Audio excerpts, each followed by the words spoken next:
Yeah, it's in FB live stream. So I think.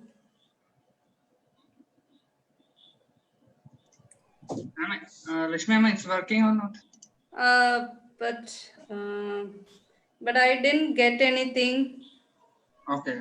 But it is showing live on Facebook. I think there will be a time lag. Okay.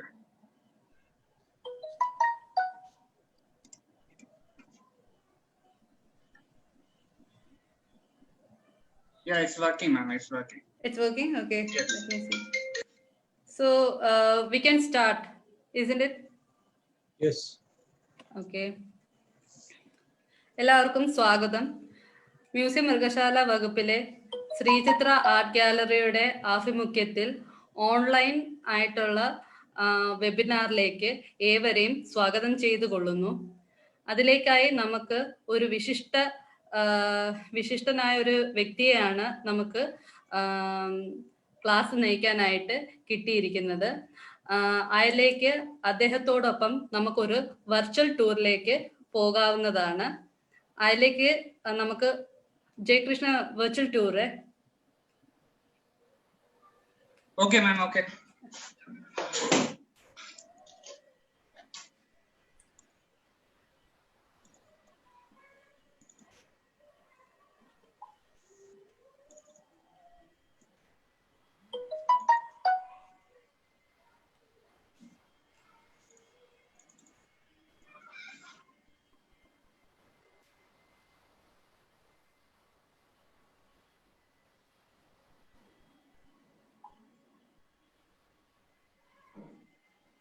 This is the entrance arch of the Napier Museum.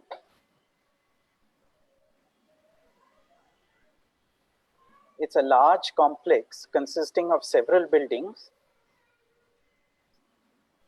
And slowly, as you see on your right, is of course, first you see the bandstand.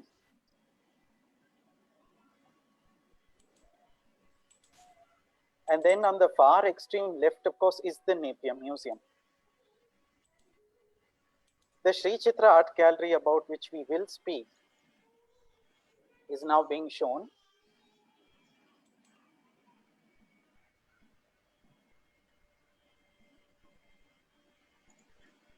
We are trying to bring you this experience for all of y'all who love to see museums, and because of Corona, we are not allowed to go there. This is how the Sree Chitra Art Gallery looks. This is the entrance foyer, and it actually consists of two wings. So the building on the left is one wing, and then you see a corridor which connects you to a second wing. The Ravi Varma paintings are housed on both of those wings.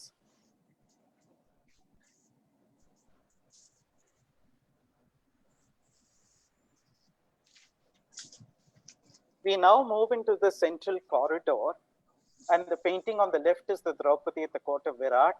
These are the four, actually you'll see the fifth one as well. These are the 5 paintings which Ravi Varma painted during the first commission in 1895. Jai Krishna, just stop at that painting. I want to speak about the painting of Judith. Yes, the painting. No, yeah, Judith. Yeah. Yes.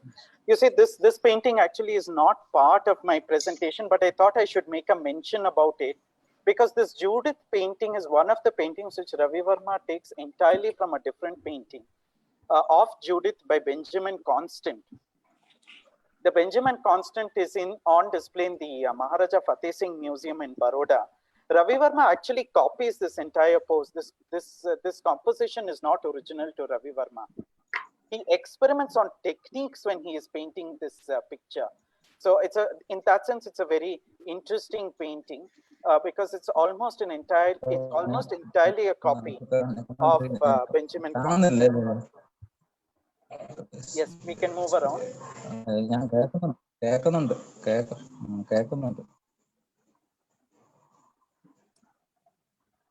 That is the door through which you will enter the museum from the foyer.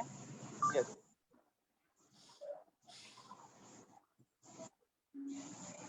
And what you see on the right is the certificate which was given by You're not audible. Ganesh, you're not audible.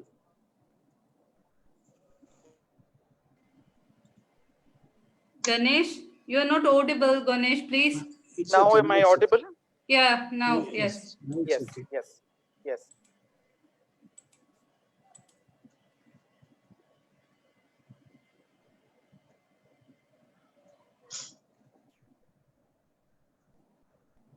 That is the other room on the right, where you can actually see Ravi Varma's easel on the right in the next room. This is one of the easels which Ravi Varma actually worked on. And in the far right, if you can see the Kedda, I will be speaking about that also during the talk in my presentation today.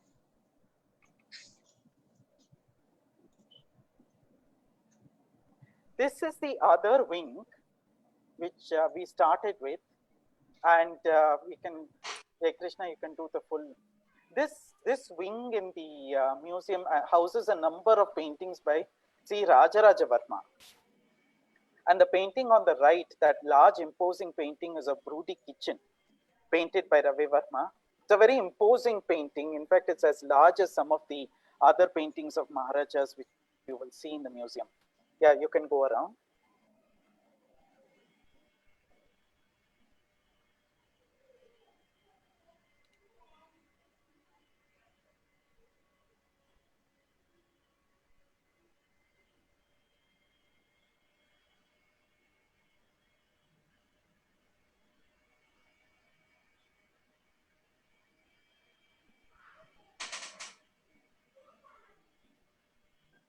The painting coming up on your right is by Ramaswamy Naidu.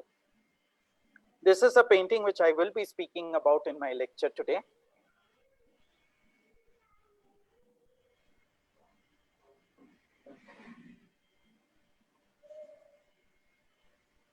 Yes, the painting on your screen now.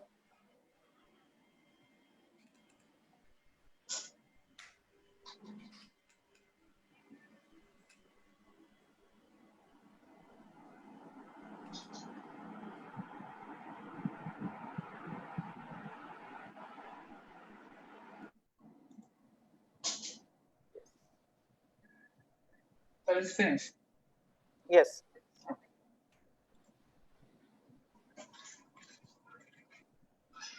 Yes, I think we can commence. അടുത്തതായി ഈ വെബിനാറിലേക്ക് ആമുഖം അവതരിപ്പിക്കുന്നതിലേക്കായി museum മൃഗശാല വകുപ്പിലെ director S Abu അവറുകളെ ആദരപൂർവ്വം ക്ഷണിച്ചുകൊള്ളുന്നു. Thank you, Lakshmi. So good evening and welcome to all of you. The most respected dignitaries, my dear colleagues and friends, the student participants, and it's really a pleasure and a privilege for me and for my department as well to host a webinar like this, on the occasion of commemorating the 125th year of inception of Sree Chitra Art Gallery at Travancore. And this year marks the 125th year since the first proposal for setting up of a gallery at Travancore has been forwarded by Raja Ravi Varma to the Diwan of Travancore. And this year also marks the 85th year of establishing the Sree Chitra Art Gallery. That's in 1935. And it was a long cherished dream of Raja Ravi Varma to establish an art gallery and an art school at Travancore, but that was not fulfilled during his lifetime. But later on, it was materialized actually by the royal family of Travancore and during the regime of the Yeshwar Maharaja of Travancore, Sree Chitra Art Gallery and Amma Maharani. And this year also marks the 85th year of establishing Sree Chitra Art Gallery. And before completing my formality of addressing welcome to all of you, and I would like to mention or to announce two important things. That the state government of Kerala now has decided to construct a new building with the world standard for keeping the paintings of Raja Ravi Varma for the first time. It's a long cherished dream, and the government has allocated 8 crore rupees for the venture, and the inauguration of the construction process of that building will be launched by the Honorable Chief Minister of Kerala, most probably within a couple of weeks. The second one, I am really happy to announce that we don't have a full-fledged conservation laboratory in Kerala.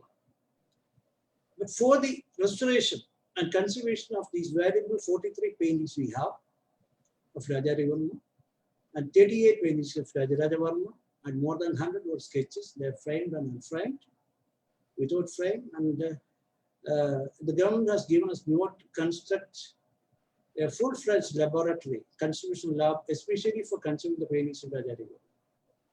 And they have given us note to spend more than 1 crore rupees for a full-fledged lab.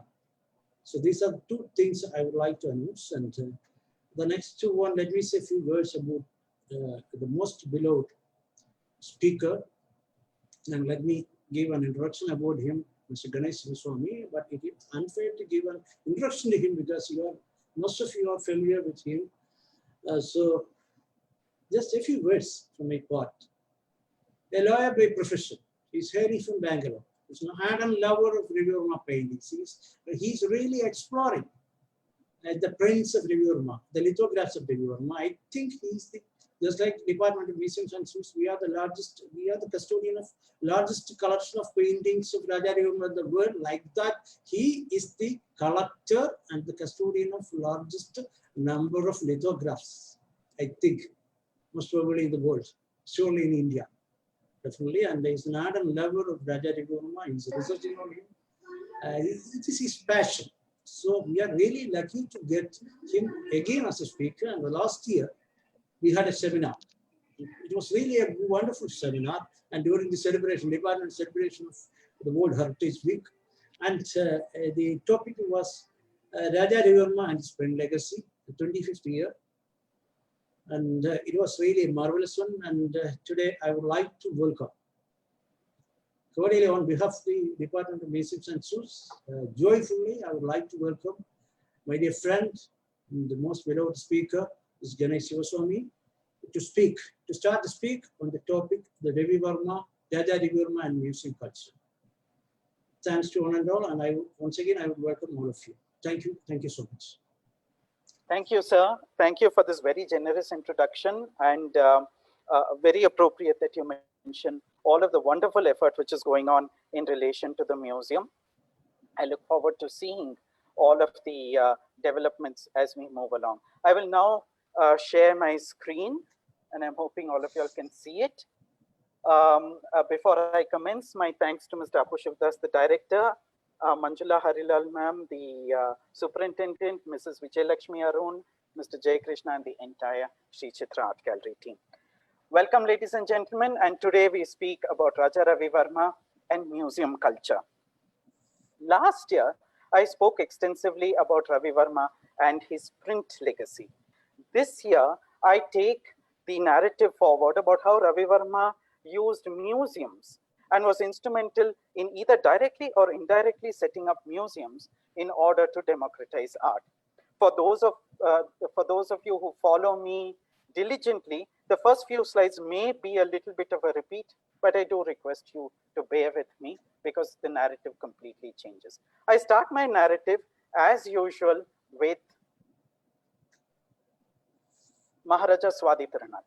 Maharaja Swati Tirunal was a great composer king, but his view was very expansive. He wanted to bring into Travancore the modern period of painting. And what he does is he brings in artists from outside his kingdom, Madurai, one of them, where he brings in an artist called Alagiri Naidu. Alagiri Naidu, who is proficient in the Tanjore style of painting, teaches this gentleman whom you see on your screen, Bharani Tirunal Raja Varma. He is Ravi Varma's maternal uncle. You see, in a matrilineal society, the maternal uncle is a very important figure. And on his shoulders rests the distinction of being Ravi Varma's first tutor. Now, what kind of work was Raja Varma, the uncle, doing? Here is an example of a painting from the collection of the Sree Chitra Art Gallery. This is the portrait of Shivaji, the last ruler of Tanjavur, and it is painted by Bharani Tirunal Raja Varma. It is in ivory. It's a small painting, but in this narrative, becomes a very important painting. Let us examine this painting. The first thing which you notice in this painting that it is reminiscent of many ingredients of the Tanjore style. So the way in which the headdress is made, the jewelry, all of these are very reminiscent of the Tanjore style of painting. But you also notice that it is not entirely conforming to the Tanjore style. There are elements, for example, the foreshortening. You look at the arm and the way in which it comes in front. And you look at the way in which the lady in the background is slightly smaller, bringing in perspectival elements also. There is also some element of a three-dimensional quality in this painting. So I would actually attribute to the uncle something which I would like to call a threshold artist. Why? Because it is Rajaraja Varma, the uncle Rajaraja Varma, who breaks away from the traditional concept and takes this painting, the particular style of painting to the threshold of modernity. It is Ravi Varma who jumps over the threshold and takes it on into the modern style. But it is on the shoulders of the uncle where he pushes it up to the threshold of modernity. So I call this a threshold painting, and is therefore very important because the journey actually commences with the uncle.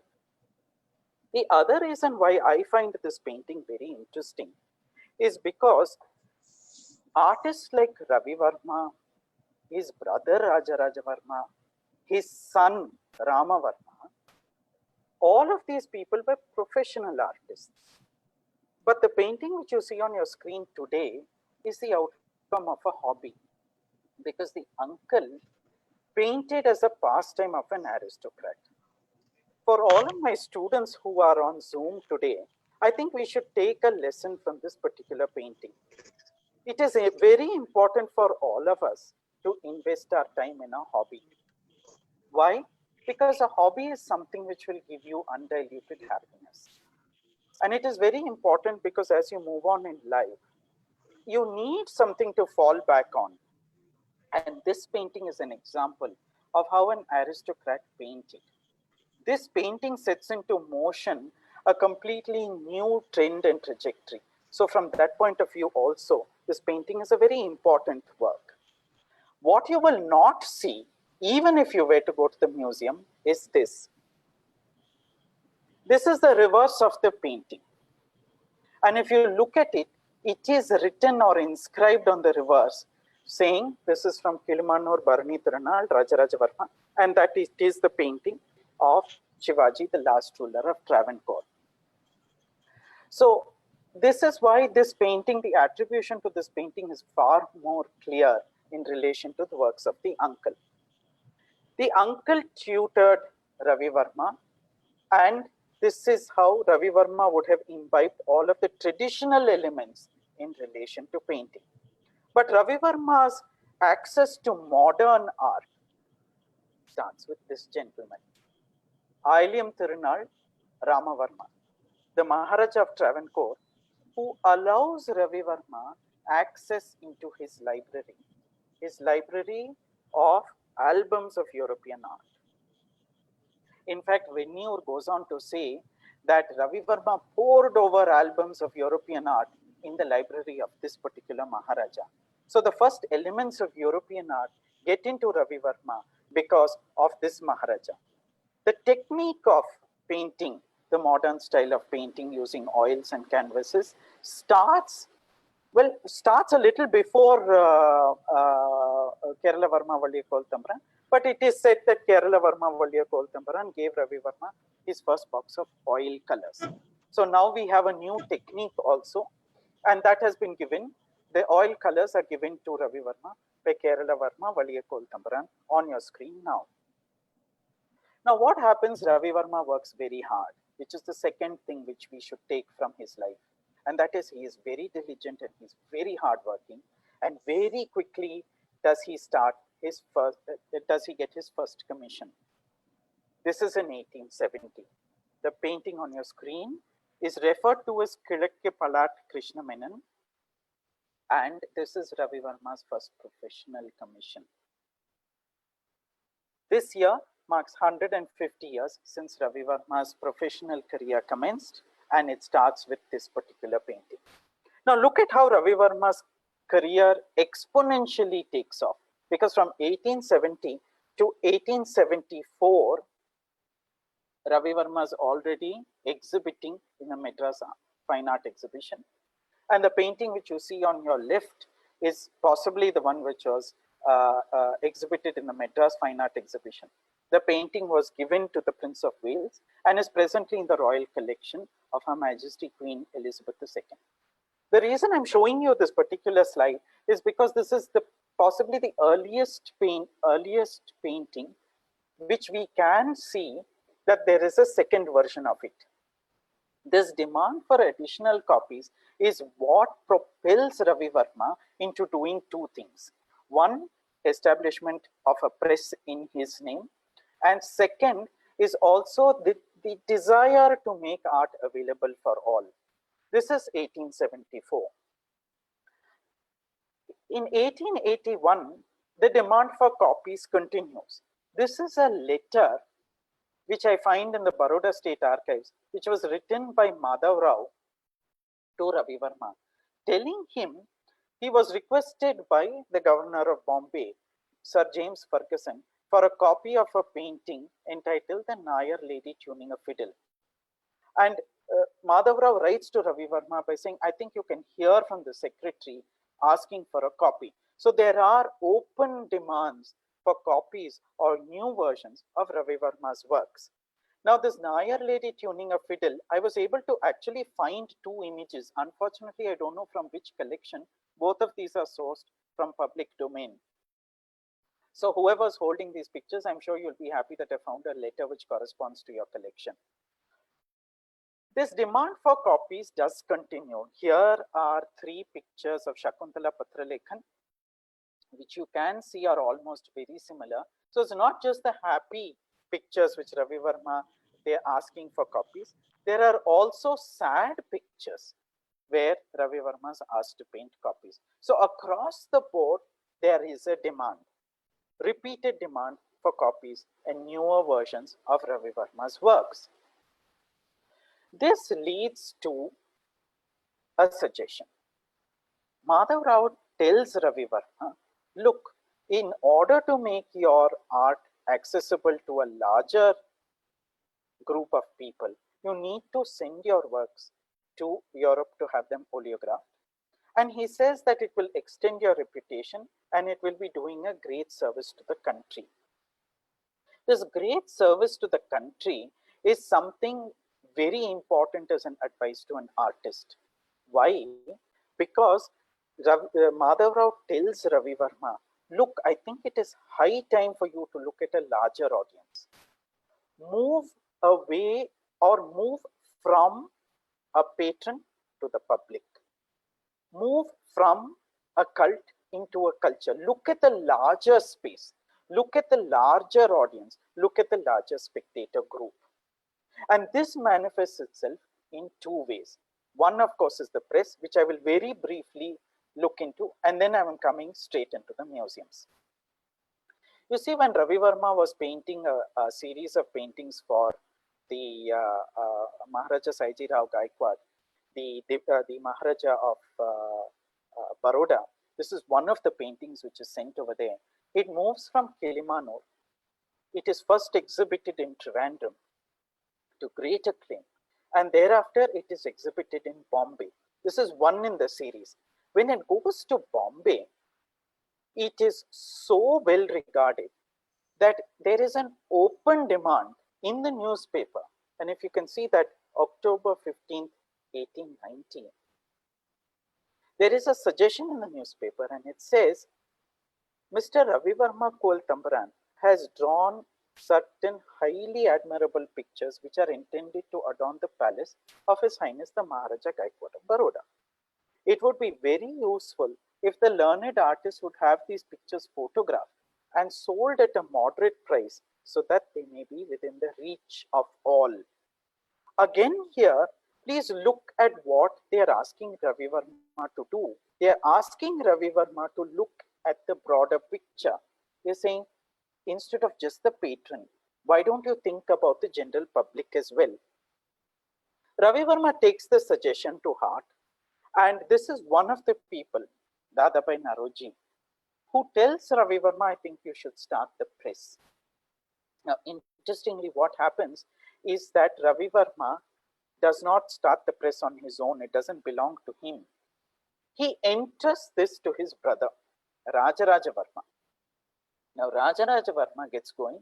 He asks this man called Abdullah Hussain to go and search for a person to establish this press.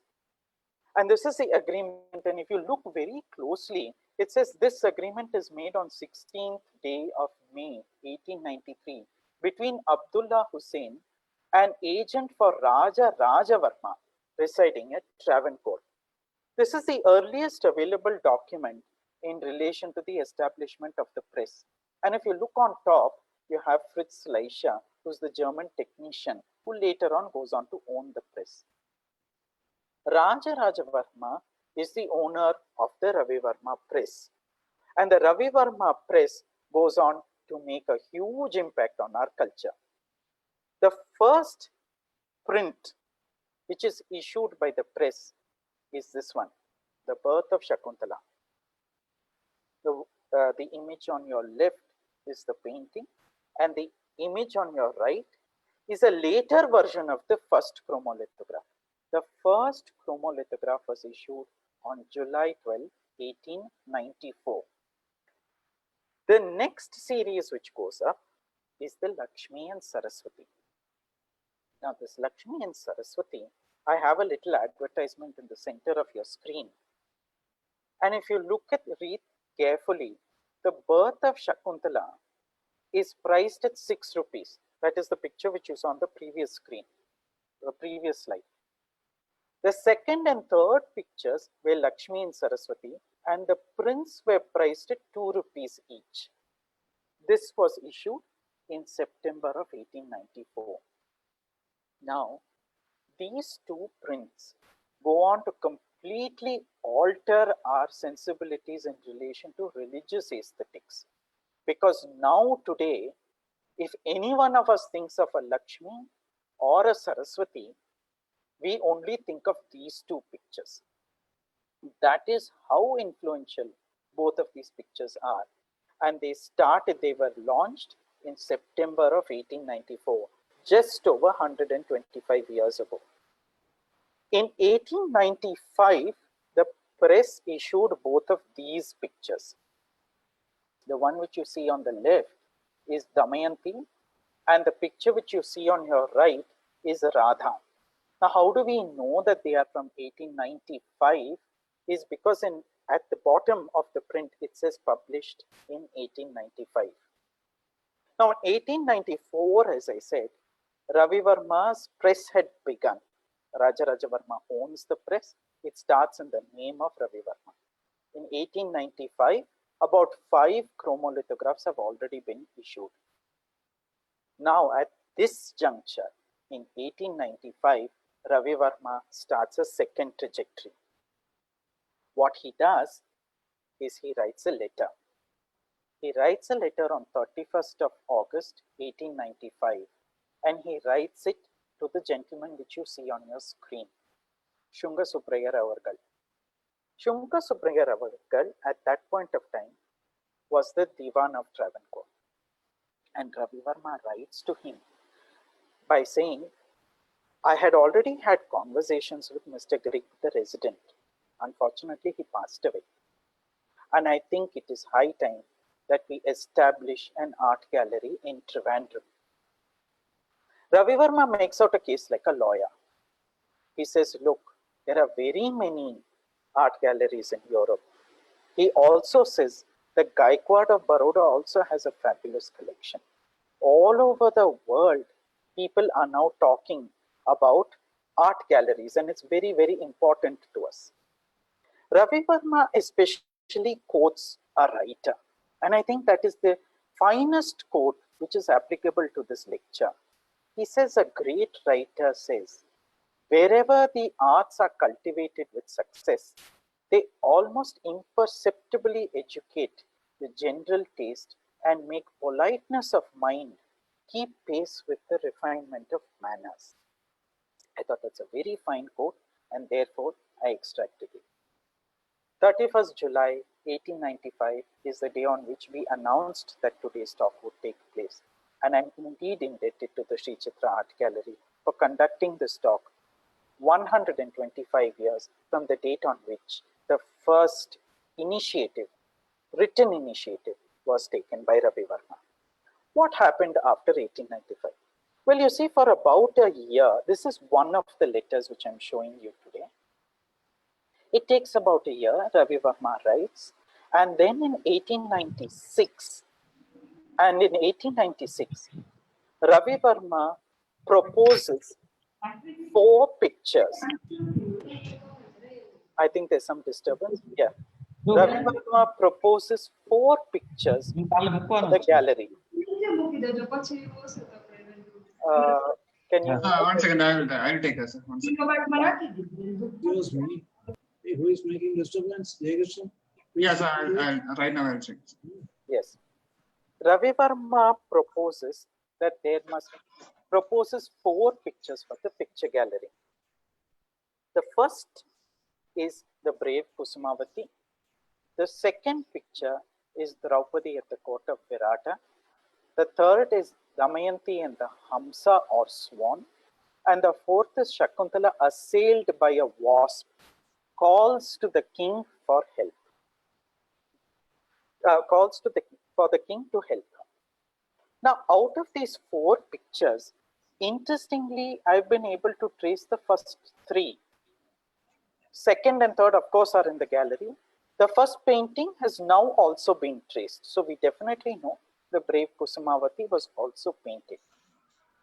This proposal is placed before His Highness Moolam Tirunal Ramavarma. And the palace replies by saying, the first picture which I would like painted for the gallery is Draupadi at the court of Virat, which is coming up on your screen now.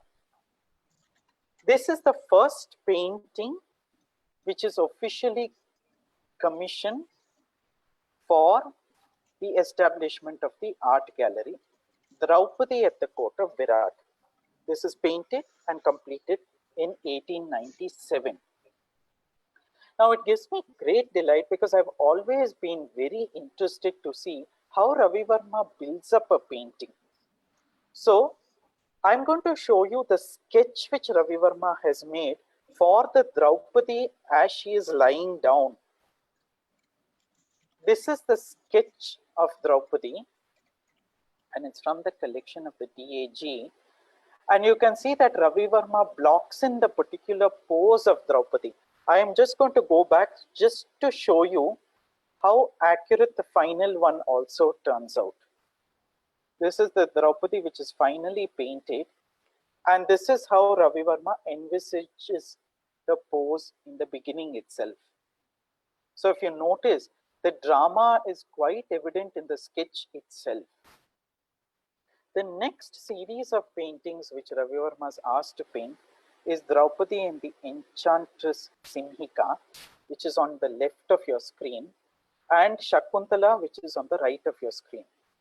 Now, interestingly, Rupika Chawla has a very interesting take on the painting on the left of your screen.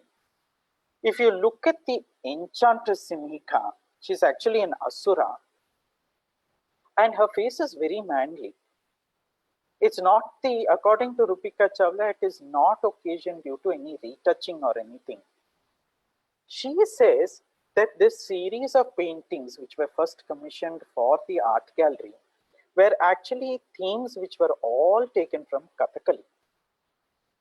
So if you look at the painting on the left, because men played the roles of women, Rupika Chawla is of the view that this is what occasions that particular manly face. Of course, the narrative also says that it was an Asura who transformed himself into a woman. So it is probably a mixture of both that makes Ravi Varma adopt a very manly face for the for Simhika and the painting on your left. The painting on the right, of course, is Shakuntala. Now, there's one interesting thing about a few of the Ravi Varma paintings, which is evident here also. In many paintings, including that of There Comes Papa, there is always a conversation with the person who is outside the picture. In the painting of There Comes Papa, the lady points to Papa, but Papa is not in the picture. The man is always excluded from the picture. This is another example where the lady is looking back and looking at Dushyanta because she wants to take one last glimpse of him. This handsome prince who has captivated her heart is not in the picture. She only looks beyond the picture, out of the frame. And this is one of the devices which Ravi Varma uses in order to establish a conversation with people outside the frame. An example of that is also found in the Saraswati. For example, the Saraswati's ancillary hands are brought down, and Saraswati is in the gesture of giving a person a book, like a handshake.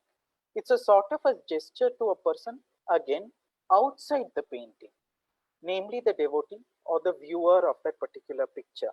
So this device is quite evident in many of Ravi Varma's pictures, including the one which you see on your screen on the right. This is Rukmangada and Mohini, which is another, this is the fourth in the commission of the first series of commissions.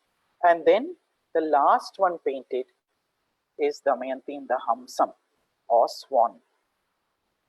This painting so captures the aesthetic sensibilities, so much so that today when we think of Ravi Varma, we think of Lakshmi, we think of Saraswati, and the non-religious we think of Damayanti. So much so, the Indian Postal Department, when they came out with a stamp on Raja Ravi Varma, they decided to use this picture to encapsulate his legacy. So I've also shown you the first day cover, which is issued by the Postal Department. Now with this painting, the first series of commissions actually comes to an end. After that, there is no further development, but I will come back to the museum a little later. Now, I want to get also into certain other museums across India, because we're talking about Ravi Varma and museum culture, about certain other museums across India, which Ravi Varma was either directly or indirectly instrumental in. The next museum I'm going to speak about is the Madras Museum, the government museum in Madras. You see, Rajaraja Varma's diary is very interesting. And if you put Rajaraja Varma's diary together with Ravi Varma's works, it makes a beautiful narrative. It makes a very comprehensive narrative. In Rajaraja Varma's diary, there is this mention. This is the earliest mention which we are able to find. On Friday, 3rd March 1899, Rajaraja Varma says, I telegraphed to the Honorable Secretary offering my painting of the water bearer as a present to adorn the society room in the government museum. The first Varma painting which goes into the government museum in Madras is the painting which you see on your screen now, and this is by Rajaraja Varma. The first Ravi Varma painting which goes into the government museum in Chennai is this picture, and this is again from Rajaraja Varma's diary, where it says on 9th March 1903, I wrote to Mr. Thurston offering on behalf of my brother his retired sepoy, which was much admired at the exhibition as a present to the art gallery now being formed by the Madras Fine Arts Society. Now, there are two things which I want to speak about before I move on. The present collection of the Government Museum in Chennai, almost all of those pictures, almost all, of course, there are many additions which came in later, but the seed collection which is there in the Government Museum can be traced back entirely to a correspondence between the brother Rajaraja Varma and Mr. Edgar Thurston. I just want to also speak about Mr. Edgar Thurston before I go along. Mr. Edgar Thurston, in addition to being in charge of the Madras Fine Arts Society, was also a highly educated man. Today we know him as the author of 6 volumes called The Castes and Tribes of South India. Such a fantastic and comprehensive book is that even today, insofar as matters when they come to court, especially in relation to affirmative action cases, we still refer to the books of Mr. Edgar Thurston. So I wanted to acknowledge him also. And it is this very Thurston who was also in charge of the establishment of the Madras Fine Arts Society and the Government Museum as it is today. So Ravi Varma and Rajaraja Varma had a direct connection also with the the Government Museum in Chennai, formerly the Madras Museum. I move into the next museum, and what you're seeing on your screen is the Lakshmi Vilas Palace, and this is from the Royal Gaikwad collection in Vadodara. You see, Ravi Varma was very heavily patronized by Maharaja Saiji Rao Gaikwad, and the Maharaja commissioned on 3 occasions to paint pictures for the palace, which you see on your screen today. In addition to this picture, I also wanted to show you a picture which is from the Kilimanur Palace. This is a photograph from the Kilimanur Palace. And why am I showing it to you today? Is because this particular photograph would have been taken either by Ravi Varma or by Rajaraja Varma, or possibly even by Rama Varma during a later visit. So the reason for showing you this picture is because this is probably how one of those artists would have seen the palace in their own eyes. So I hope it takes us back to how they envisioned this palace. The Maharaja Fateh Singh Museum was established in 1961, and today the Royal Gaikwad collection consists of paintings both in the Lakshmi Vilas Palace as also in the Maharaja Fateh Singh Museum. The Lakshmi Vilas Palace is what you saw in the previous slide. I have been given permission to show a very unique picture, which is this. This is the Gati Hall in the Royal Gaikwad, within the Lakshmi Vilas Palace. And the painting which you see, this is a very sacred hall. It is like the puja room, and it is with a lot of, I'm indeed very grateful to them for allowing this picture to be shown. And what you see in the background is the first painting which made its way into the Royal Gaikwad collection. This was taken by Madhav Rao and taken by him when he went to Baroda. The painting which you see on the wall at the back is the very famous Sita Bhumi Pravesham. I will speak about that a little after my talk. I am now coming into the other side of the Gaddi Hall, or the throne room of the Lakshmi Vilas Palace. And what you see on your screen here are 2 very imposing paintings. They are very large, and they are Lakshmi and Saraswati, and these are the paintings. Now, I have always been very intrigued about the social interaction of art, and I find that this particular wall is very special and very unique. Why? Because in today's context, if you look at it, Ravi Varma today is referred to as the painter of the gods. And it becomes very famous because of the Lakshmi and Saraswati oleographs which I had shown to you some time ago. But ask yourself, if you ever wanted to see a painting by Ravi Varma of Lakshmi and Saraswati, or any of the gods or goddesses which we use for prayer, which I would like to call darshan murtis, where the deities are looking straight at you, not the mythological paintings, not the Puranic paintings, but actual divinities. If any member of the public wanted to see Ravi Varma's painting of a darshan murti, this is the only place where a member of the public can go and take a look at it. Think about how special this wall is. It's almost like a temple. because every other painting of Lakshmi and Saraswati is in a private collection and you can't, general public cannot see it. This is the only place where the general public can go and take a look at the paintings.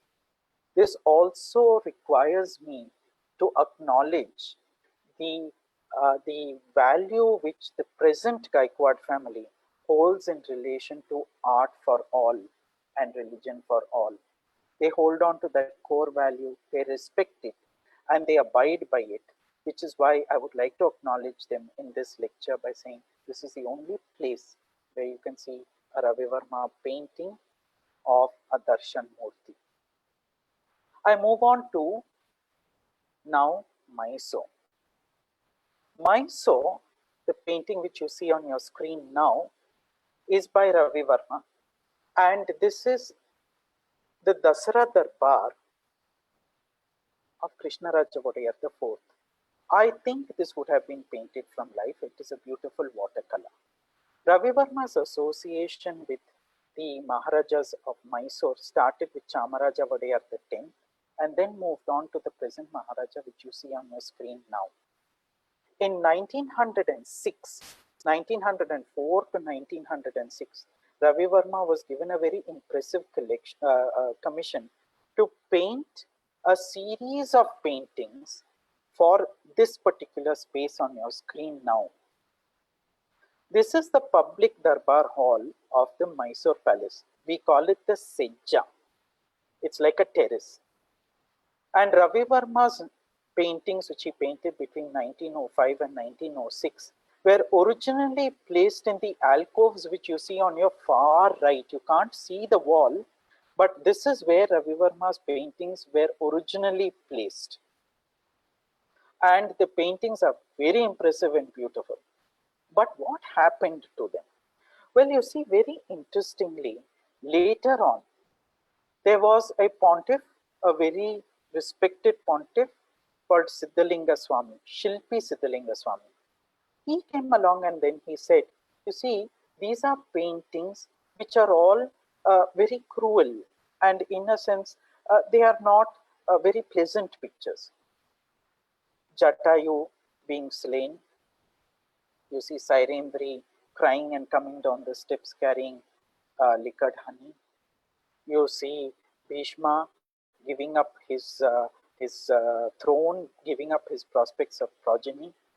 You see also Rama vanquishing the ocean, and you see Krishna overseeing a battle between two factions of his family. So Shilpi Siddhalinga Swami says, I don't think this would be in tune of the divine representation of the Maharaja.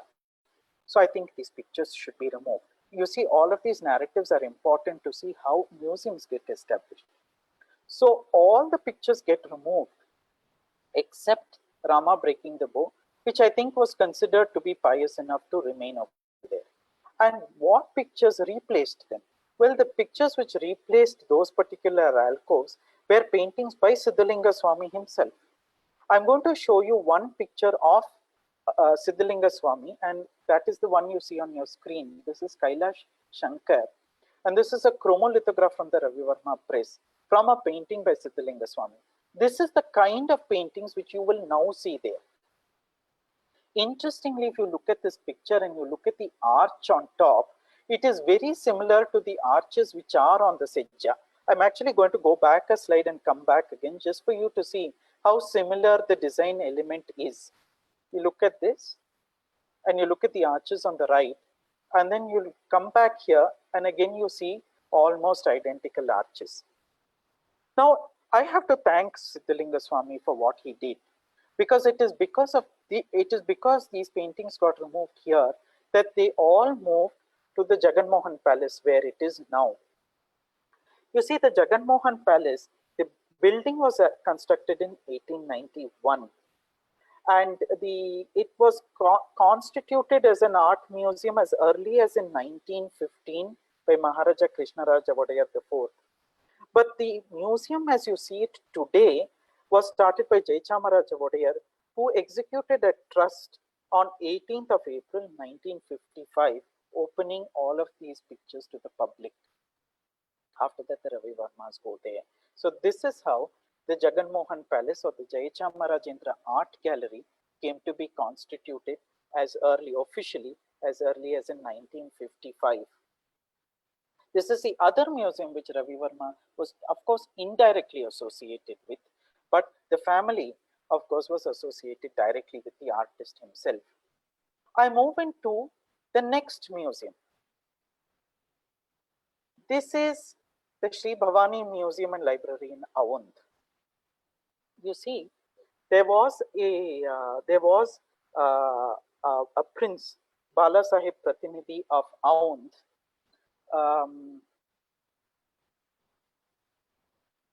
Bala Sahib Pratinidhi of Avund, who followed Ravi Varma.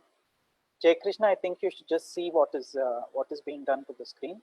Yes, Bala Sahib Pratinidhi of Avund followed Ravi Varma, and it is in his autobiography that we get a lot of insights into the working methods of Ravi Varma. It is in his autobiography that he says Ravi Varma was using a model for the Lakshmi and Saraswati.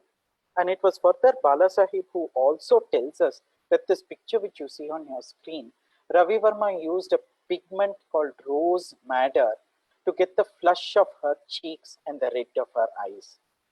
So Bala Sahib is also very important in structuring the Ravi Varma narrative. The Bala Sahib, the Pratinidhi collection, now is housed in the Sri Bhavani Museum and Library in Avund. So these are all the various museums which Ravi Varma was associated with all over India. Now I come back to the Sree Chitra Art Gallery. What you see on your screen today, now, Jai Krishna, I think you should just look into this. Yes, I'm checking for that, sir. I'm yes, checking. Yes. What you see on your screen now is the first catalogue which has been issued for the Sree Chitralayam. Now, I have already shown you the association of Ravi Varma with Maharaja Ailyam Tirunal. I will now speak about Maharaja Vishakam Tirunal. Maharaja Moolam Tirunal I have also said. During the regency, nothing much was done in relation to the art gallery. And then we come to Maharaja Chitra Tirunal. You see, Maharaja Chitra Tirunal was invested with full powers in November 1931. And this Maharaja, this young Maharaja, he wants democratization. Democratization, I just want to take you into his personality before I continue here. In his personality, he wanted democratization. How do we say that? Well, you see, in 1936, he issued the Temple Entry Proclamation. He made religion available to all. And just about a year prior to that, he makes art available to all by the establishment of the Sree Chitralayam. And it is of course a coincidence. It was intended, it was also a coincidence that it is named after his birth star. The Sree Chitralayam comes to be formed on 25th of September 1935. At this point, I also want to just clear a confusion. The museum was inaugurated by His Highness the Maharaja of Travancore, as you can see in the speech on the right. Now, what happens in 1935 is also interesting. I'm showing you the administration reports of the Sree Chitralayam. The first administration report of the Sree Chitralayam starts in 1935 and it goes on almost till 1952-53. From these administration reports, what you can see is the contribution of Kilimanur. The present museum, which you see, and the collection, most of it came from the Kilimanur Palace. So it is very important when I speak today that I acknowledge and I thank the great help given by the Kilimanur Palace to the establishment of this museum and in stocking it with fabulous pictures of both Ravi Varma and Rajaraja Varma. I would now like to speak about some of the paintings in the museum collection itself. The first painting I would like to speak about in some detail is this painting titled A Group of Indian Women by Ramaswamy Naidu. Many of us have seen the painting of The Galaxy of Musicians by Ravi Varma. And we of course acknowledge him by saying to bring many identities of India onto a single canvas is very laudable. But interestingly, the first person who does it is actually Ramaswamy Naidu in the painting which you see on your screen now. But for those of us who have seen The Galaxy of Musicians, and if you look at this picture, there are differences. One of the differences which I would like to highlight is the fact that if you look at The Galaxy of Musicians, you will see a Parsi woman, you will see a Marathi woman, you will see a Muslim lady, you will even see a European. And this is because Ravi Varma is very widely traveled. He has noticed all of these people. He's noticed their attire, he's noticed the way in which they wear, the way in which they are seated, etc. But Ramaswamy Naidu, as you can see, is not as well traveled as Ravi Varma. But still he captures many of the sub-identities which constitute South India. So you're able to discern, for example, the Malabar. You're able to discern an aristocratic Malabar lady, maybe a tribal Malabar lady. You're able to also see some elements of Tamil culture. You're able to probably see. So this is a microcosm compared to Ravi Varma's very extensive painting of The Galaxy of Musicians. But the concept of bringing many identities onto a single frame, I would like to attribute to Ramaswamy Naidu first, Ravi Varma following, and Ravi Varma, of course, expanding the vision. The next portrait which I would like to speak about is the one which you see on your screen now. This is a portrait of Bharani Tirunal, Lakshmi Bai, the Maharani of Travancore. I think this painting is very important and I'm going to spend quite a lot of time on this painting. You see, the first thing which is unusual is the attire. Usually even the aristocratic ladies would wear a mundur and would wear a very imposing red shawl. But here the Maharani is dressed in a skirt or in a pavade, very richly embroidered skirt or pavade. And then of course she wears the upper cloth of red. This is the first unusual thing.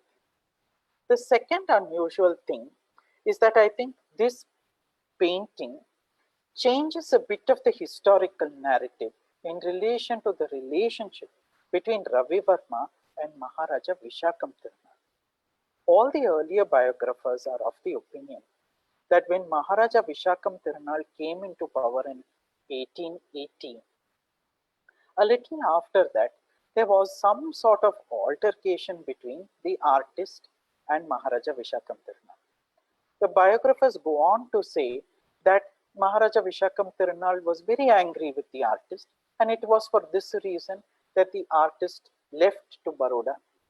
And when he returned, Maharaja Vishakam Tirunal also went to the extent of threatening him to stop his honorarium as a palace artist. This is what the earlier biographers say. But I feel, looking at this particular painting, it is dated 1883. This was a state commission. It's a very important state commission. So I ask myself this question. Ravi Varma, yes, did go to Baroda in 1881. He has returned, and the Maharaja, the establishment of the Maharaja, commissions Ravi Varma to paint a state portrait. I therefore am of the view that I do not think Maharaja Vishakam Tirunal was a cantankerous man. I think Maharaja Vishakam Tirunal was a very pragmatic man, a very practical man, and clearly a very forgiving Maharaja, because he says, it doesn't matter, give this commission to Ravi Varma himself. I think that narrative in relation to the relationship between the Maharaja and the artist requires to be changed by looking at this portrait and certain other incidents also. I'm very interested in this particular painting, and I'm going to get into some of the details. This is the first detail which I would like to explore. For all of us Indian viewers who are looking at this detail, I'm sure the first thing which you will look at is the necklace of coins, the Kashamala, the diamond necklace close to her neck called the Vaira Adige, the Muttumala, etc., and also her earrings. While the Indians would have naturally gravitated towards that, a British viewer, his eyes would have gone on the medal, which you see on your screen. This medal is called the Imperial Order of the Crown of India, and it was conferred on the Maharani by Queen Victoria in 1881. This medal is the actual pendant has diamonds, turquoises, and a fringe of pearls. It is suspended by a ribbon of light blue edged in white, and it is supposed to be worn on the left shoulder. This is exactly where the Maharani is wearing it. If you look at this particular detail, it is very evident about how masterfully Ravi Varma combines both the aesthetics which were prevailing in India at that point of time. You see, India politically at that point of time was being governed by two forces, substantially two forces, the Indian Maharaja and the British administration. And both of them were playing with each other and overlapping over a single territory. In the same way, Ravi Varma brings in both of the elements, the Indian element as also the British element, onto a single canvas. It is this mastery of Ravi Varma, his diplomatic master strokes, not just with this painting, but in very many other paintings, which makes Ravi Varma popular. This is one of the many ingredients. Why? Because an Indian can understand it, a British man could understand it, a person from the north can understand it, a person from the south can understand it. And this is one of the reasons why Ravi Varma's pictures become very popular, especially when they are printed in the press in his name. This is one such detail of a beautiful balancing of both of the cultures, Indian as also British. I was also very interested in this detail. You see, look at the way in which the Maharani is holding this book. She is holding it both with authority, and she's also holding it with a lot of sensitivity. That pose of the hand is simply beautiful. It is like as if she's saying, I hold this book close to my heart. This is a very expensive book. It is clearly gilt-edged, and you can see from this detail that it appears the Maharani is reading the book, because you see that satin bookmark, it comes out somewhere halfway through the book. I was very curious. I said, does this book really exist? Do you think it's just some design element, or do you think it's a real book? Is there really a statement which is being made by placing the Maharani's hand on a book? So I went in search of the book, because if you look at the spine, it says the Young Lady's Book. So I searched, I said, is there such a thing as the Young Lady's Book? And actually, I was able to find it. The Young Lady's Book, or Principles of Female Education by William Hosmer. Once I saw this book, I got very excited. I said, I wonder what the Maharani was actually reading. So the bookmark comes out from somewhere halfway through the book. So I decided exactly halfway through the book, I'm going to open it and I'm going to see what is written. And this is what I found. This is the chapter in relation to intellectual education of a woman. And this is the collegiate education. She says, of course, the author says, it says that if there is a common want and a common fitness for education, why exclude them from common opportunities? You see, as early as then, the Maharani is already thinking about equalizing men and women. And then the author goes on to say, nothing of this kind occurs in our primary schools or academies, and it is therefore fair to infer that their exclusion from college has its origin in an impression that such advantages are unsuitable. So the author is wondering, he's questioning, he's saying, why should we exclude girls from collegiate education? Is this the statement which the portrait is trying to make to the British viewer by saying, look, here is an Indian Maharani and she's thinking about all of these things. She's in the process of reading this. She's also in the process of examining as to where women stand in the greater scheme of education. I believe it is so. On a lighter note, before I go on to the next image, 2 pages after this is the chapter beginning with how women should exercise and stay slim. So I will leave it to the audience as to which of the 2 chapters the Maharani was reading. I move on to this painting. We have to acknowledge Sree Rajaraja Varma. Why have I chosen this painting? You see, because it is this painting which leads up to the next painting.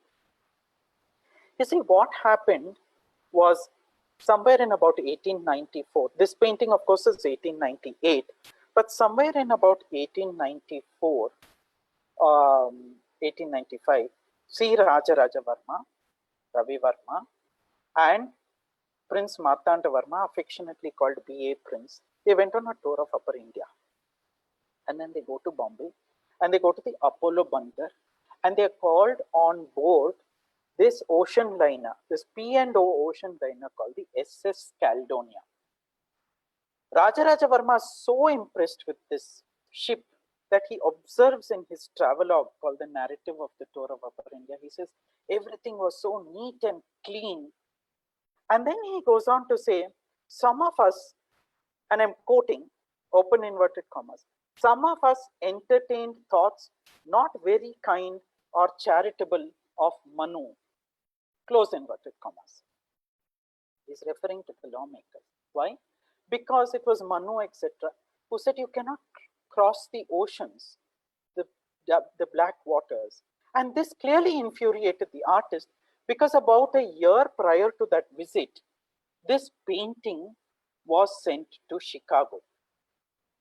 You see, this was one of 10 paintings which was sent to Chicago. And I can imagine in my mind that the artists, both the brothers, would have wanted to go. They had just got a huge remuneration from the Maharaja of Baroda. The press had not yet been invested in. Money was still available to them, and I'm sure they wanted to go. But who stopped them? Well, Manu stopped them. And I am sure Rajaraja Varma must have thought in his mind, why? Because while I was stopped, Swami Vivekananda went. Adding fuel to it would have been the fact that Swami Vivekananda sailed there over the black waters. Completely infuriating him, I am sure, is the fact that Swami Vivekananda was a spiritual man. And completely exasperating him is that Swami Vivekananda went there and talked about religion, the very religion which stopped the artist from traveling. So Rajaraja Varma must have thought to his mind, I listened to Manu, I did not travel. I listened to Manu, so many opportunities I lost. I've listened to Manu and I've clearly come to some grief. It is probably because of this that he makes this observation in his travelogue of a few years later. He says, some of us entertained most uncharitable thoughts about Manu. Well, I agree. You see, look at this painting. Now I want to spend some time on this painting also.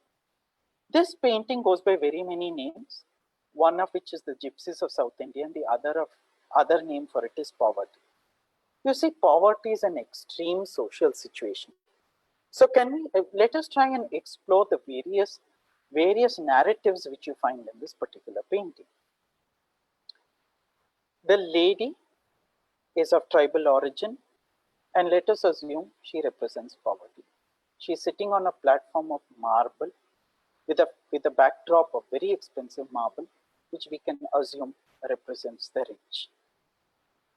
Poverty, which is the lady, she is singing, she is appealing to the public, she is crying, while the marble at the back remains very inert and insensitive. This is the first contrast you see. The second contrast is you actually see two receptacles in the painting. One is a bag at the feet of the lady, and another is a pot. Is Ravi Varma trying to signify by saying, it doesn't matter if you're poor, but if you're genuine, your bag will brim forth with produce. It's overflowing with vegetables and cloth. Yes, they may be tattered, but they're overflowing. Probably Ravi Varma is also trying to say, you may be rich, but if you're insensitive and if you are cold, then your vessel will be dark and will be hollow and will be tilted. Look at the two children. The child at on the ground, she looks outward. She has a very lost look, but she's looking out, she's gazing out. But the boy is consumed by himself. Ravi Varma says he's preoccupied with his itches. There also, you see a complete contrast. One looks out, one looks in. One is appealing, one is insensitive. One is full, one is empty and tainted. In this painting of absolute contrast, what I like the best is the child which is sleeping on the lap. In Kannada, there is a saying, Chinte ilde avanu santel nidde madidnante. It means that if you have no worries in the world, you can even sleep in the most bustling of markets. In today's pandemic and crisis, I would like to take a page out of the life of that child. I'm hoping that all of us just relax for some time and hope one day we will all wake up and this is a very bad dream. So let us all relax like the child on the lap in the middle of all of this turmoil. I hope all of us just relax for some time. The next this painting goes to Chicago, and this is one of it is exhibited in the ethnographic section, and this is one of the certificates which are on display at the Sree Chitra Art Gallery. I now move on to this series. You see, the one which you see on the right is a chromolithograph from a painting which is in Mysore, which remains in the Sejja which you saw on the previous slide. Now, there is a correspondence between Ravi Varma and the private secretary of the Maharaja of Mysore. He says, I'm now going to start the final painting. Do you want Rama to be fair or of a blue complexion? The final picture which you see on your right, which is a chromolithograph from the painting, you will see Rama is fair. But in the sketch on the left, which is in the collection of the Sree Chitra Art Gallery, you will notice Rama is blue. I am of the view that while a final painting will always speak of the view of the patron, the sketchbook will speak of the view of the artist. So, ladies and gentlemen, this is one of the things I want you to observe, that Ravi Varma was not really obsessed about fair skin. This is one example where Ravi Varma had no problem painting Rama blue, as you can see in the sketch on the left. So, let us sort of equalize that particular or calm down that particular allegation that Ravi Varma was obsessed with fair skin. Possibly the patron may have been, but not the artist, as you can see in the sketch here. These are some of Ravi Varma's final pictures, which is the Kedda operation which takes place in Mysore. The inset which you see is not on display, but it is in storage from the Sree Chitra Art Gallery. So you're seeing it, you'll get to see it here. And you can see how accurate it is to the tent in the final picture on the right. This is another of the Mysore Kedda of 1906. And Ravi Varma, I think, paints this from life. I always wondered what was that smudging in the background, you know, the green smudging. I thought, okay, Ravi Varma was not really very interested in the landscape. But then I came to see a photograph of the Kedda operation. And you can see it here. This is actually a photograph. I'm assuming from the same vantage point where Ravi Varma painted the picture also. And you will actually see in the photograph that there is a hedge. And this probably explains why that little bit of green smudging is actually a depiction of the hedge. Allow me to just go back to the slide and come back again. So this is the painting by Ravi Varma. And this is the photograph of the Kedda operation. So you see how similar it is to the photograph. I am now coming into the last two slides. This is a painting of a man reading a newspaper. The reason I'm showing it is because on the reverse of the painting, again, this is something you may not see in the museum, you see a nice label which tells us that Ravi Varma was embracing everything which was modern. This has been painted on a board, Winsor Newton. And what is very evident is the fact that Ravi Varma was painting using modern colors. While perhaps very early in his career, Ravi Varma may have used natural dyes, etc. Most of Ravi Varma's works did use Winsor Newton colors and things which were imported from England. And now I come to the last slide, and I want to spend a little time here. The painting on the left is in the collection of the Sree Chitra Art Gallery, and the sketch on the right is from the DAG collection. As you can see, I think the sketch on the right was a preparatory sketch for the painting. There is a note in Rajaraja Varma's diary, a much later note, but an interesting note. He says, today we all drove down to Sri Rampant's house to see the new gas lamp, which he's purchased from Germany, and it emits a steady light. What you see is that Ravi Varma and Rajaraja Varma did embrace and were fascinated by everything which was modern. And this is possibly also the reason why you see that there's a lot of detailing of the lamp. And especially in the sketch, there's much more detailing in the lamp than in the person in the background. I'll now spend a few minutes on the painting on the left. The painting on the left, also a very beautiful detailed lamp in the foreground. But again, I feel there are a number of contrasts. There are actually two lamps in this picture. There's one in the foreground and there's one in the ceiling in the background. There are also two people. I'm referring to the painting on the left. One in the foreground and one in the background. It is possible. Ravi Varma is trying to tell everybody, look, if you pore over your books and you take to learning, the light will shine brighter on you. But if you do not, yes, light will shine, but it will be much more dimmed as if the lamp in the background. So for all of my students who are on the panel today, let us all learn a lesson from this painting and take to learning so that our futures are rendered bright. I'm going to end my talk. I'm going to end my talk with a question. You see the picture on the right has a man seated and he is looking and studying a book. And if you look at his hair, it is a kudumi. A kudumi is a hair tuft or a knot. Ravi Varma is known to have sported a kudumi. I therefore ask all of y'all, do you think the person in the left of the picture is indeed Ravi Varma? And if it is, this would be the only self-portrait of Ravi Varma painted in oils. I will leave that to the audience to figure out if it could be. With this, I complete my talk, and I have a few announcements before I stop screen sharing. Last year, the Ganesh V Shivaswamy Foundation explored how Ravi Varma took art to all through the press. Today, how Ravi Varma takes art to all through the museums. And it's not just Ravi Varma, it's so many people, including Maharaja Chitra Art, Maharaja Jayachamaraja, Maharaja Saiji Rao, and so many other people. All of these people held one thing very dear and important, and that is art must be accessible to all.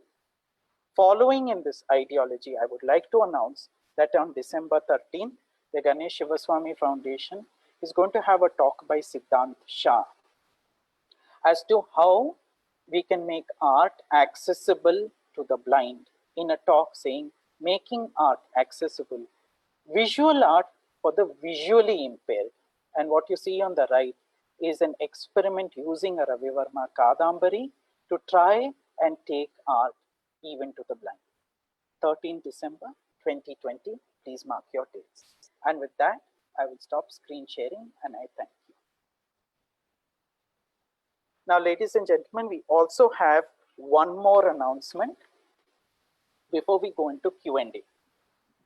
Earlier this year, the Ganesh Shivaswamy Foundation commemorated 150 years of the artist's career by launching on Google Arts and Culture a very comprehensive collection of paintings, sketches, and photographs of the artist from collections across India. It's arguably the largest collaborative effort on Raja Ravi Varma. The Sree Chitra Art Gallery, I'm also blessed to have had participated in that. Today, we have 3 articles which are going up on Google Arts and Culture. The first article is written by none other than Her Highness Radhika Raje Gaikwad, Maharani Sahib of Baroda. She is the trustee of the Maharaja Fateh Singh Museum and the Royal Gaikwad Collection. She is the Royal Gaikwad Collection holding the largest collection, private collection of Ravi Varma paintings. She is also the Vice President of the Maharani Chimnabai Sri Utyogalaya, and she is the Director of the CDS Art Foundation. She takes after her father and is a wildlife enthusiast. She's very articulate and one of the most encouraging royals I've had the pleasure of encountering. She writes an article interpreting Sita Bhumi Pravesham in an article titled Reclaiming Shakti. The second article going up today is written by Dr. Swarnamalya Ganesh. She is a Fulbright scholar and she has done her doctoral dissertation on the lost dance repertoires of the Nayaka period of South India. She's very articulate and she writes comparing Ravi Varma to the Ashtanayakas in an article entitled The Emotive Raja. The third article is written by me, commemorating 150 years in 15 paintings. All of these paintings will now be launched and presented by Her Highness Ashwati Tirunal, Princess Gauri Lakshmi Bai, in this message. Jai Krishna. Okay, sir. Okay.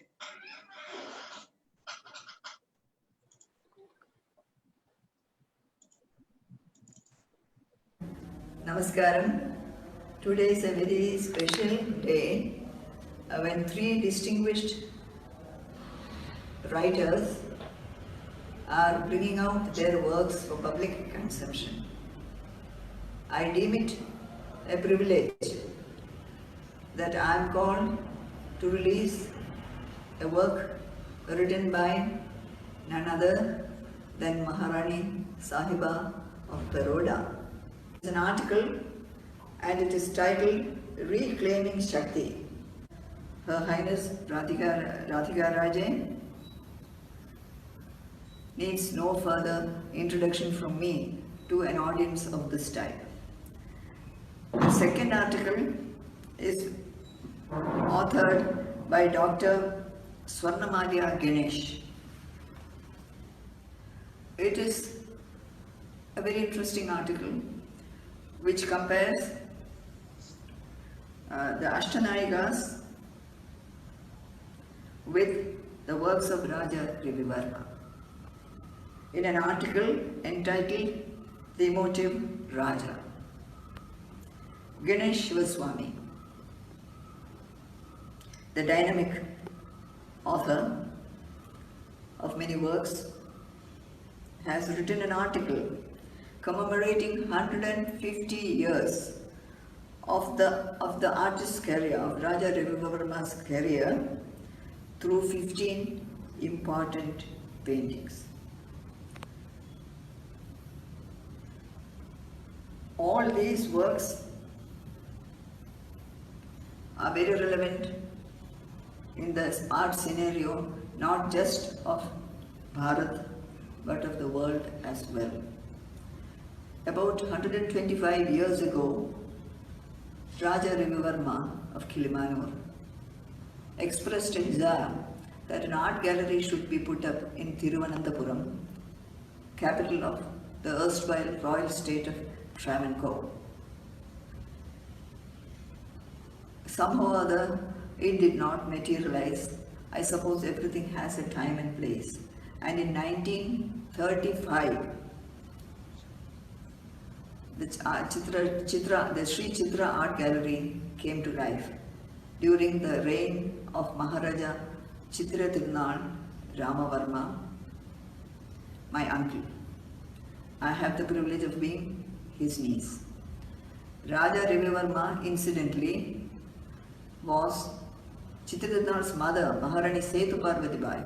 Setu Parvati Bai's and Regent Maharani Setu Lakshmi Bai's grandfather, maternal grandfather. Anyway, the art gallery came into being, and it is a well-known area of interest to people who are concerned with this field. I have great pleasure in presenting these articles. I suppose you must use the term inaugurate and all that, but somehow or other I feel that presenting the articles would be a better terminology. Presenting these articles, erudite, informative and interesting, from three distinguished writers to the discerning, art-loving public of India. This series is coming under the banner of the Google Arts and Culture page of Ganesh Shivaswamy Foundation, Bangalore. I wish the foundation and its dynamic director, or Jivatma, Paramatma, whatever you would like to call him, Ganesh Shivaswamy, all the very best, and my namaskarams to all the three authors. Namaskaram, good day.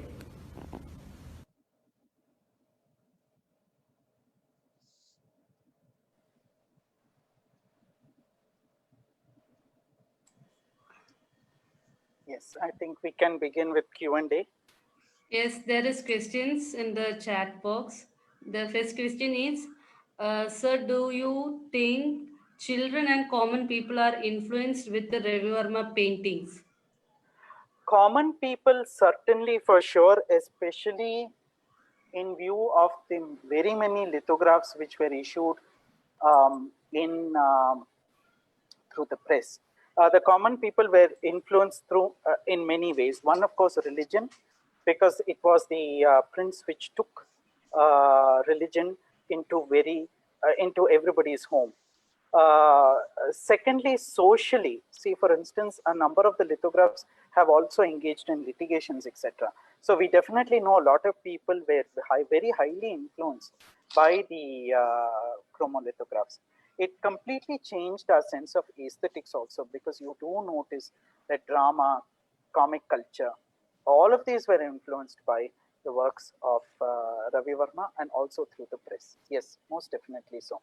Children, probably, I mean, I don't think they would have really understood it, but I'm sure as time goes on, their parents would have told them, this is Lakshmi, this is how she looks, this is how she looks, etc. So therefore, I think, yes, children also. I would say yes. So, dear Ganesh, congrats, and yet another, as usual, yet another fantastic presentation. And thank you for that. And may I ask a question to you? Oh yes, please. So, can you say that the 5 paintings of Raja Ravi Varma you like most, and the reason? Sorry, I didn't hear that. Can you explain that the 5 paintings of Raja Ravi Varma you like most? 5 which I like most. Oh, all right. Yeah. Tough question. Let's start. Saraswati. Yes, please. Because I mean, anything for me starts with Saraswati. Lakshmi, because I feel she's the most. In my view, she's the most secular goddess, because she stands for a concept which all of us like. All of us want wealth, all of us want beauty, all of us want fine things in life. And the way in which Saraswati, Lakshmi was brought into every common household, that of course definitely rests with Ravi Varma. This is the second picture which I like. Possibly the third picture which I like, unfortunately, I don't think many people have seen, as a painting called Vishnu Maya, because I think it's very evocative of an Indian aesthetic sensibility at a time when Ravi Varma must have had a lot of Victorian norms thrust at him. So I think somewhere he breaks out and he brings in this. So this would probably be the third picture which I like. I like some of his sketches very much, because I think the way in which he captures facial details with very minimal strokes, I think speaks of the master of the artist, because he likes faces quite a bit. The fifth painting. Well, I really can't think of one. If I think of one during the rest of the session, I'll let you know. Okay. And then we are really curious to know that how many lithographic plus prints are there in your collection? If you look at the lithograph, then subjects from, the number of Ravi Varma paintings which became chromolithographs from the press, where I think now we are sort of at 134. Out of 134 subjects, I have 126 in my collection. Yes, so nice. Fantastic collections. Then another question is that, can you accept our invitation for the curation of display in the proposed new gallery meant for exhibiting the Ravi Varma paintings? It would be an honor, sir. It would be an honor, absolutely an honor. To do anything to structure the legacy further would actually be a great honor for me. Thank you. Yes. Thank you.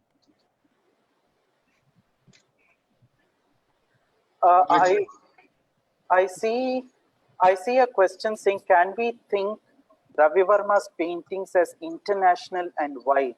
Well, let me answer that.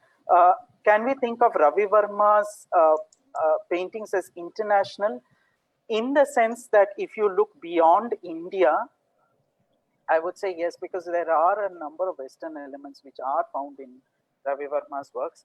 And Ravi Varma was one of the, not many artists exhibited abroad. You do have others. In fact, Ramaswamy Naidu's paintings also go, but Ravi Varma's paintings also are exhibited internationally. Yes, so I would think of him as an artist who transcended Indian boundaries. So if that constitutes international, I would say yes. So there is one more question in chat box. Yes. How do you view Ravi Varma's role in introducing printed art as well as an idea of nationalism and unity among majority of class? Yes. Yeah.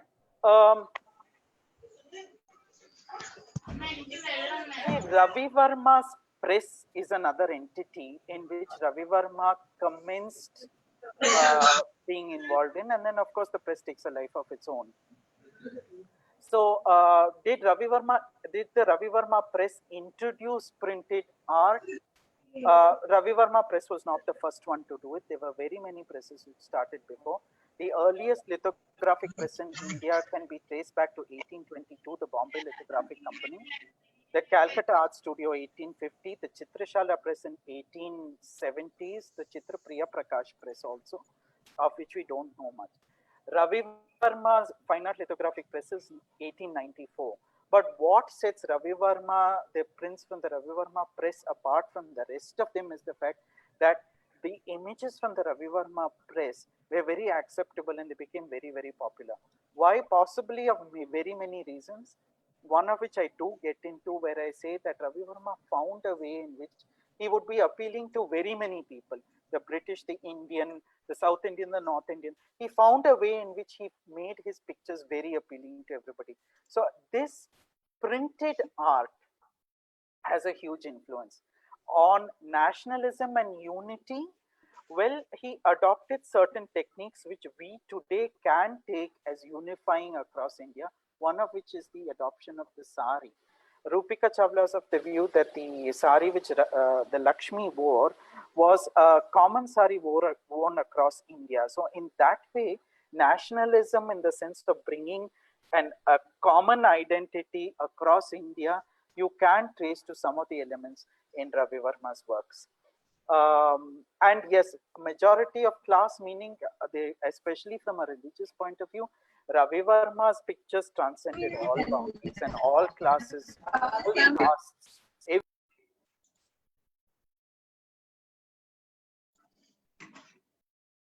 Ganesh sir, please unmute you. Yes, the Ravi Varma press and the images from the press were extremely influential. I also notice a follow-up question. You say, did Ravi Varma consciously imbibe the spirit of the freedom movement in India?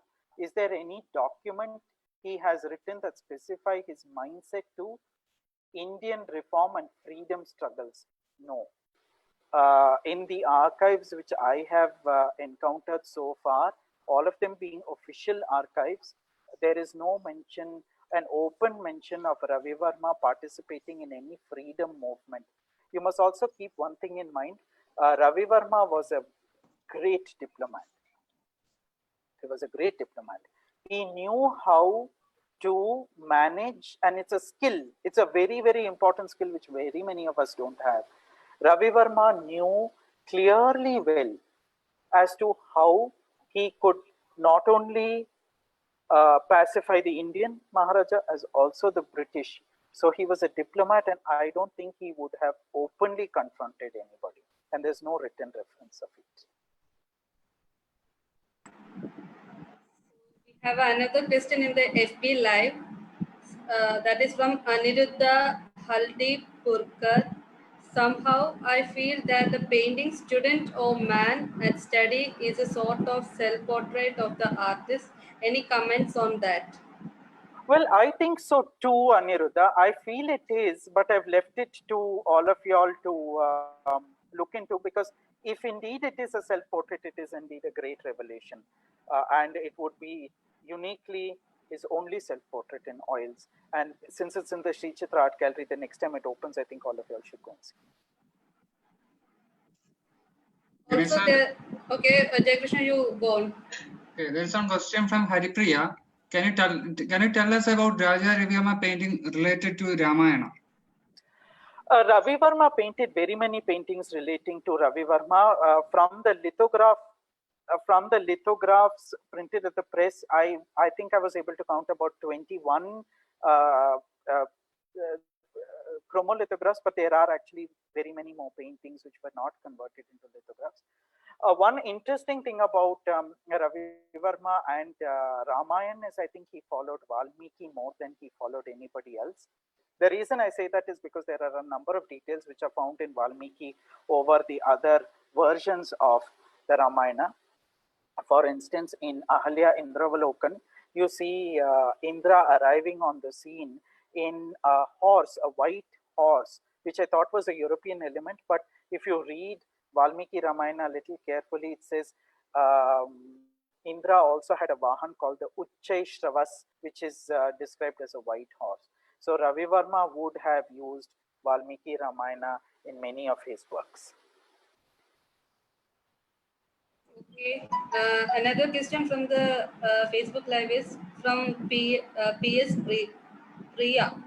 And her question is, some paintings like a lady with a lamp by Dhurandhar is confused with Ravi Varma paintings. Why this happens? All right, the lady with the lamp which you're referring to, if you're referring to the one which is in the collection of the Jagan Mohan Palace, the Jaichamarajendra Art Trust, firstly, it's not by Dhurandhar, it is by S.L. Haldankar. Now, the reason why this happens, and this happens across the board, not just with Dhurandhar or Haldankar, but very many artists later on who came in like Kondai Raju, Madhavan, etc., is because I feel that the Ravi Varma press in his name simply threw all of the other artists under the wheel. It is high time that we start acknowledging these very many artists also, including Haldankar, Dhurandhar, etc. And I think half the reason that happens is only because of every image is a Ravi Varma image because of the impact of the Ravi Varma press.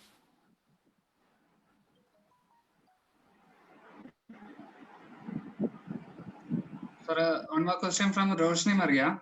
Yes. How do you think artists like Raja Ravi Varma wanted to develop an international style of art, and why? International style of art, Ravi Varma would have focused, I think, mostly on the British artists as also the continental European artists. Because if you look at the books which Ravi Varma was referring to, he was referring to a number of volumes printed in Germany, etc. um, Ravi Varma in that way did develop a style which transcended Indian boundaries and thereby you can say international. Why did he do it? Is because I think Ravi Varma, as also the brother, were very eager to embrace everything which was good in modernity. One, because you see very many elements in it, and simply because at that point of time also it was very important that you painted in the realistic style, because the big patrons all demanded paintings of that style. Maharaja of Baroda, Maharaja of Mysore, and even Travancore. They all wanted very impressive, realistic portraits. So Ravi Varma would have done that.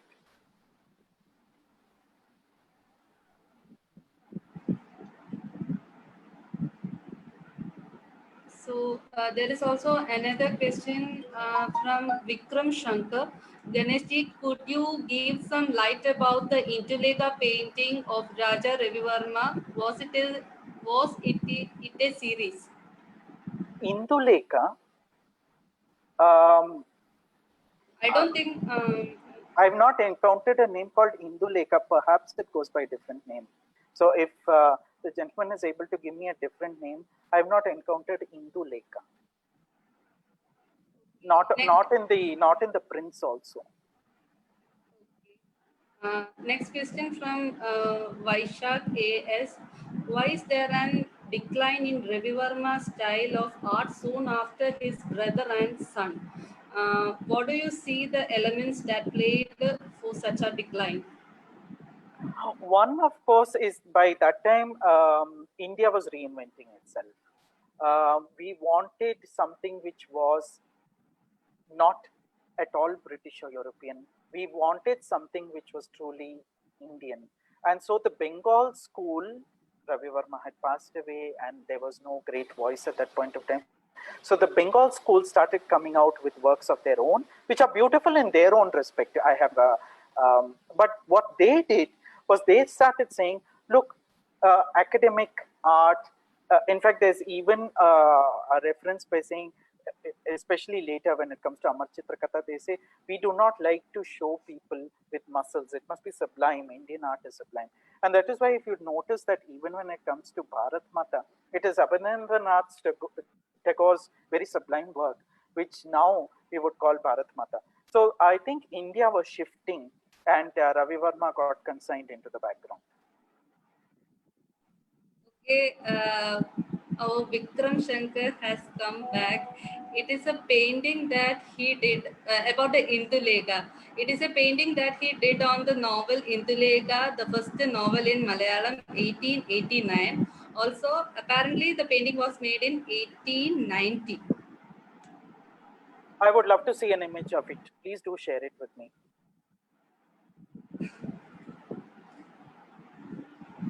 That'll be interesting to see.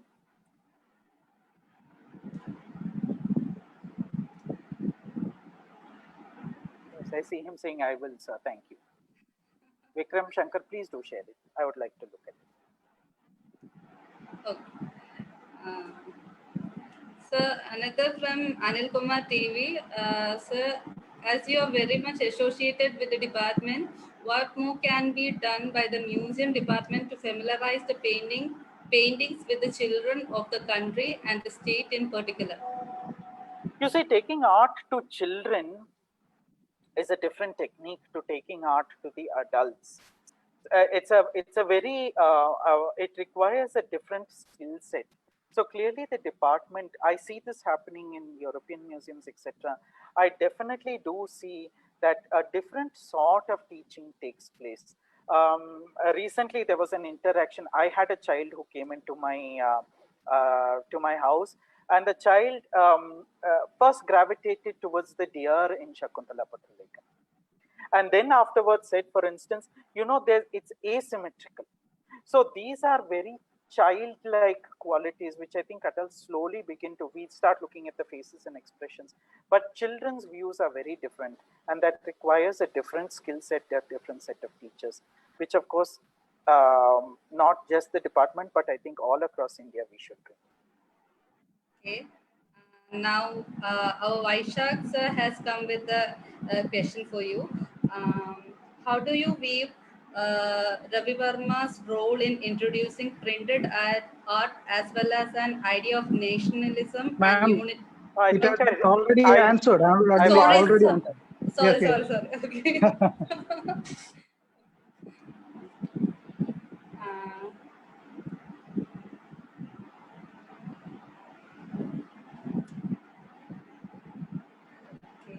Is that all? Shall we?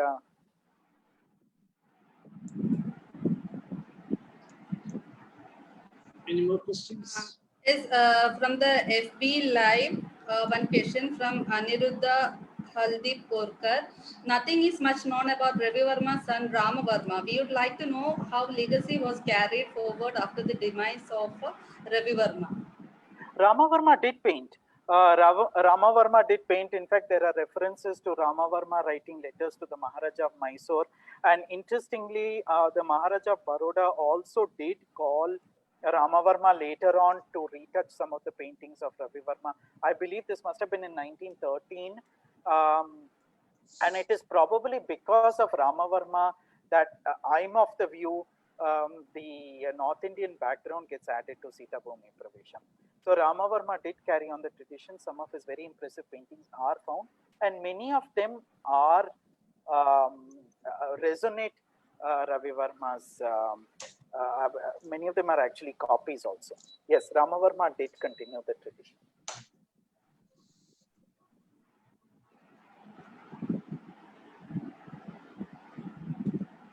Any more questions? Okay, there is no more questions from the Facebook live, and so from the Zoom also. So we can go for the concluding session. That is next. I would like to invite our superintendent for the Sree Chitra Art Gallery, Srimati Manjula Devi, to deliver the vote of thanks.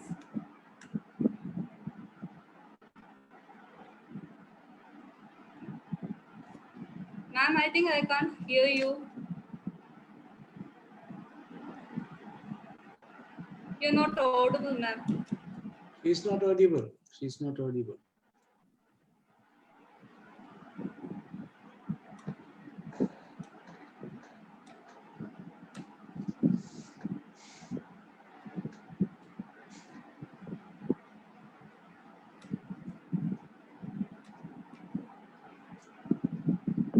Please unmute, ma'am. Please unmute, ma'am. No, she's not audible. I think her bandwidth will be low.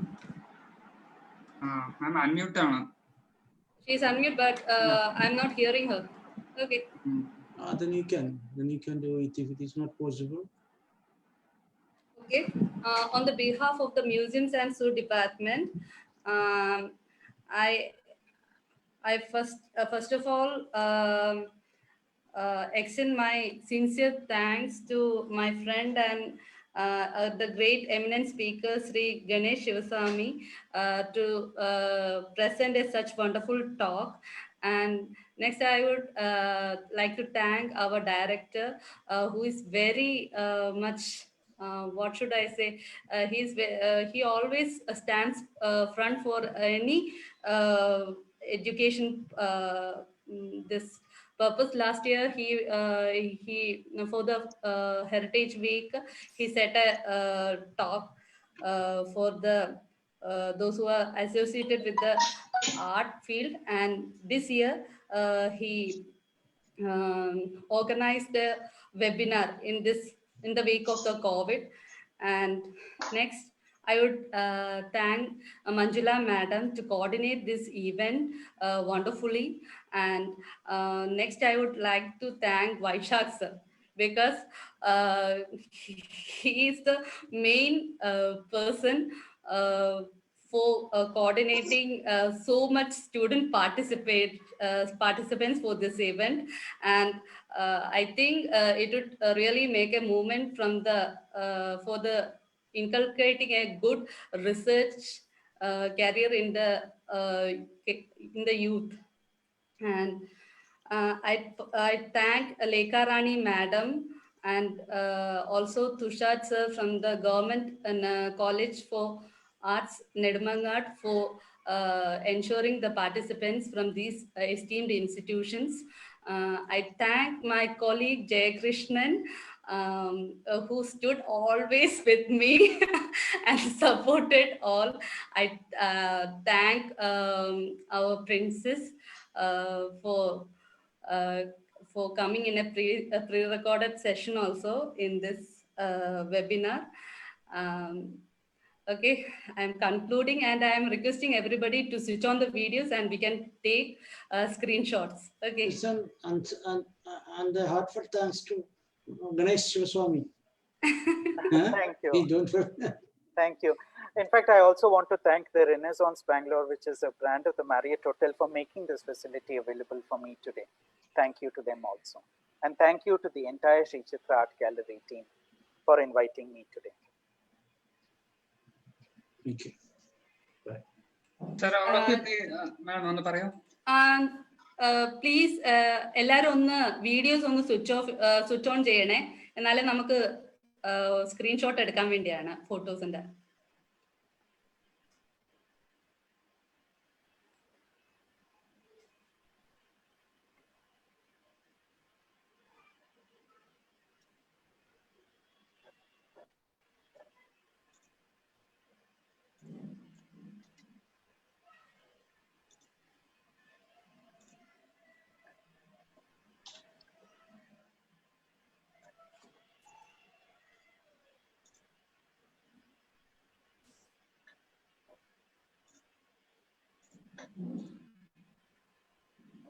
Ganesh sir, Vikram Shankar has commented that he would like to share the Intilega photo. Yes, please. Please ask him to. Vikram Shankar, are you ready to share present? Share then. Vikram Shankar, please unmute.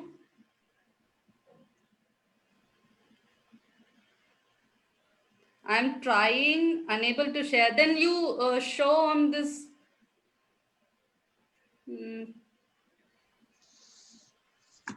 Unable to share. Then Ganesh, we can give your number. Yes, yes, please. But I think all of us would like to see it. Is he on Vaishak, sir? No, who is that? Vikram Shankar, yes. Yeah. Where is Vikram Shankar on? Let him switch on his video and show us. Please, can you switch on your video? Vikram Shankar sir, please you. Yes. Yeah, yes. Okay. Okay. Intilega, and it is drawn by. Oh, this is a lovely picture. And this appears in the book a year. Well, it's quite small. Is it signed, I wonder?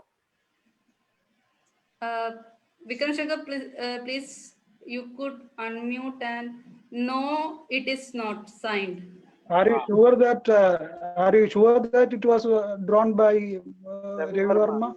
Yeah, this we don't know. You see, the thing is that there were very many artists of that particular period who were equally prolific. People like Shekhar Avariyar, Mukundan Thambi, all of these people were excellent artists also.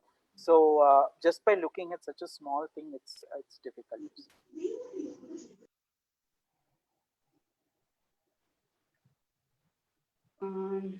Also, Ganesh, there is another question from the FB Live. I believe that there is a small label on a student painting at bottom left in front. Can't recollect what it says. This could be hidden under the frame. I didn't understand. This is shared by Sree Kumar Menon. Oh, Sree Kumar. Okay, he would know. I believe that there is a small label on a student painting at bottom left in front. Can't recollect what it says. This could be hidden under the frame.